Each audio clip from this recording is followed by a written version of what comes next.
ایک Toyota Prado کے دروازے پر ڈینٹ تھا۔ اس کے مالک نے ڈینٹ والا دروازہ کبھی مرمت نہیں کرایا۔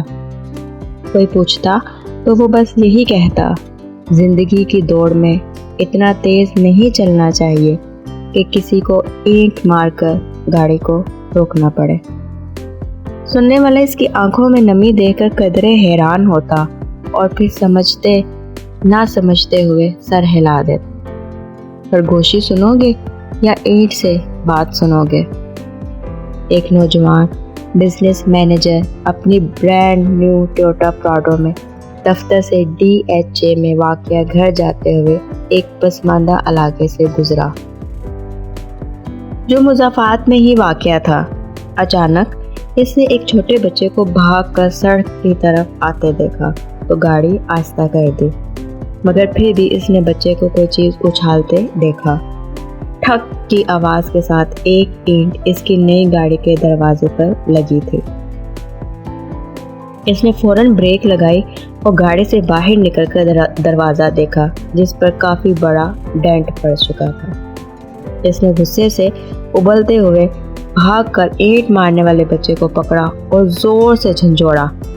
اندھے ہو گئے ہو پاگل کی اولاد، تمہارا باپ اس کے پیسے بھرے گا، وہ زور سے دھاڑا۔ میلی کچیلی شرٹ پہنے بچے کے چہرے پر ندامت اور بے چارگی کے ملے جلے تاثرات تھے۔ سائیں، مجھے کچھ نہیں پتا، میں اور کیا کروں؟ میں ہاتھ اٹھا کر بھاگتا رہا مگر کسی نے گل نہیں سنی۔ اس نے ٹوٹی پھوٹی اردو میں کچھ کہا۔ اچانک اس کی آنکھوں سے آنسو ابل پڑے اور سڑک کے ایک نشیبی علاقے کی جانب اشارہ کیا۔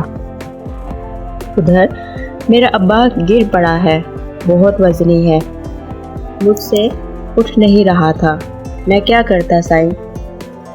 بزنس ایگزیکٹو کے چہرے پر ایک حیرانی آئی اور وہ بچے کے ساتھ ساتھ نشیبی علاقے کی طرف بڑھا تو دیکھا ایک معذور شخص اوندھے منہ مٹی میں پڑا ہوا تھا اور ساتھ ہی ایک ویل چیئر گری پڑی تھی۔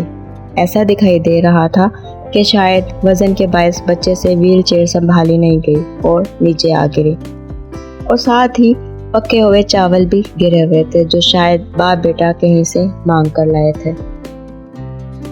سائیں مہربانی کرو، میرے ابے کو اٹھوا کر کرسی پہ بٹھا دو۔ اب میلی شرٹ والا بچہ باقاعدہ ہچکیاں لے رہا تھا۔ نوجوان ایگزیکٹو کے گلے میں جیسے پھندا سا لگ گیا۔ اسے معاملہ سمجھ آ گیا اور اپنے غصے پر بہت ندامت محسوس ہوئی۔ اس نے اپنے سوٹ کی پرواہ کیے بغیر آگے بڑھ کر پوری طاقت لگا کر کہراتے ہوئے معذور شخص کو اٹھایا اور کسی طرح ویل چیئر پر بٹھا دیا۔ بچے کے باپ کی حالت غیر تھی اور چہرہ خراشوں سے بھرا ہوا تھا۔ وہ بھاگ کر اپنی گاڑی کی طرف گیا اور بٹوے میں سے 50,000 نکالے اور کپ کپاتے ہاتھوں سے معذور کی جیب میں ڈال دیے۔ پھر ٹیشو پیپر سے اس کی خراشوں کو صاف کیا اور ویل چیئر کو دھکیل کر اوپر لے آیا۔ بچہ ممنونیت کے آنسوں سے اسے دیکھتا رہا اور پھر باپ کو لے کر اپنی جھگی کی طرف چل پڑا۔ اس کا باپ مسلسل آسمان کی طرف ہاتھ اٹھائے نوجوان کو دوائیں دے رہا تھا۔ نوجوان نے بعد میں ایک خیراتی ادارے کے تعاون سے جھگی میں رہنے والوں کے لیے ایک جھگی اسکول کھول دیا اور آنے والے سالوں میں وہ بچہ بہت سے دوسرے بچوں کے ساتھ پڑھ لکھ کر زندگی کی دوڑ میں شامل ہو گیا۔ وہ پراڈو اس کے پاس مزید 5 سال رہی، تاہم اس نے ڈینٹ والا دروازہ مرمت نہیں کرایا۔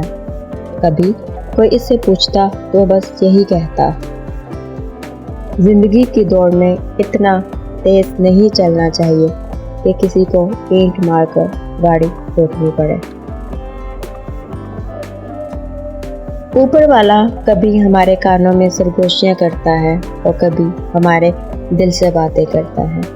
جب ہم اس کی بات سننے سے انکار کر دیتے ہیں تو وہ کبھی کبھار ہماری طرف اینٹ بھی اچھال دیتا ہے، پھر وہ بات ہمیں سننا ہی پڑتی ہے۔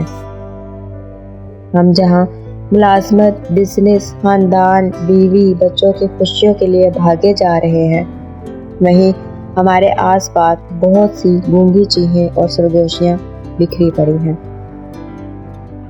اچھا ہوا اچھا ہو کہ ہم اپنے ارد گرد کی سرگوشیاں سن لیں تاکہ ہم پر اینٹ اچھالنے کی نوبت نہ آئے۔ امید ہے آج کی ویڈیو آپ کو پسند آئی ہوگی۔ اگر ویڈیو پسند آئی ہے تو ویڈیو کو لائک کر دیں اور چینل کو سبسکرائب کر دیں۔